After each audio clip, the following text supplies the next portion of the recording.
అమ్మ వాళ్ళు పిన్ని వాళ్ళలాగా నేను లేను. నాలాగా నెక్స్ట్ వచ్చే జనరేషన్ లేదు. ఉద్యోగాల్లో మార్పు, అలాగే మనం తినే ఆహారాల్లో మార్పు. ఇంత ట్రాఫిక్ కూడా ఉండేది కాదు మేము జాబ్స్ చేసేటప్పుడు. అప్పుడు వేరు, ఇప్పుడు పరిస్థితులు వేరు. కాబట్టి పిల్లల్ని పరిస్థితులను బట్టి మనం అర్థం చేసుకోవాలి. ఇప్పుడు సాఫ్ట్వేర్ వాళ్ళకున్నంత స్ట్రెస్ మాకు ఉండేది కాదు. తల్లిదండ్రులు ఎప్పుడు పిల్లలు ఇంటికి వచ్చేసరికి అలసిపోయి ఇంటికి వచ్చేసరికి వాళ్ళకి హ్యాపీనెస్ ఇస్తే బాగుండు అని కోరుకుంటున్నారు. కష్టపడి ఉన్న తల్లిదండ్రులనేమో స్ట్రెస్ అయిపోయి విపరీతమైన నొప్పులు అవ్వచ్చు, లేదా ఇబ్బందులు అవ్వచ్చు కొన్ని ఫ్యామిలీస్లో. వాటి వల్ల వీళ్ళు బాగా సఫర్ అవుతున్నారు. క్లీనింగ్ ఒకటండి మోస్ట్ మెయిన్ ప్రాబ్లమే.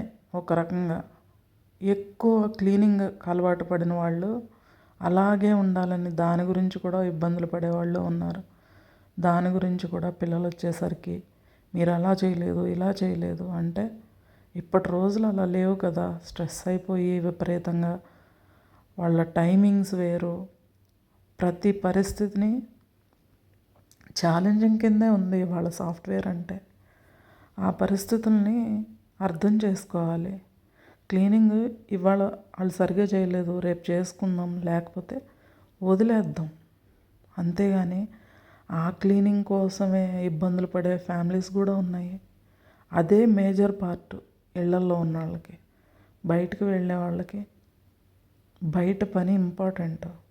ఎందుకంటే లక్షల్లో ఆడవాళ్ళు మగవాళ్ళు సంపాదిస్తున్నారు అంటే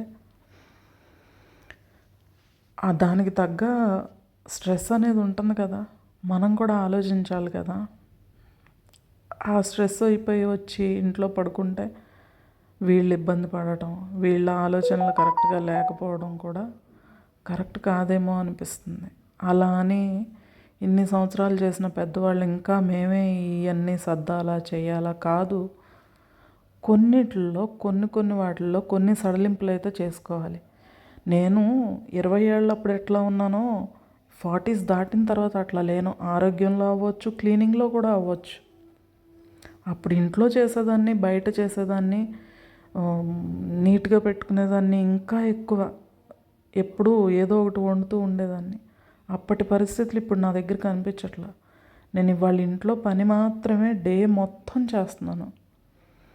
అప్పుడు 2 గంటల్లో, పొద్దున్న 2 గంటలు, సాయంత్రం 2 గంటలు ఇంట్లో పని, మిగతాది ఆఫీస్ పని. అప్పటి రోజులు అలా ఉన్నాయి.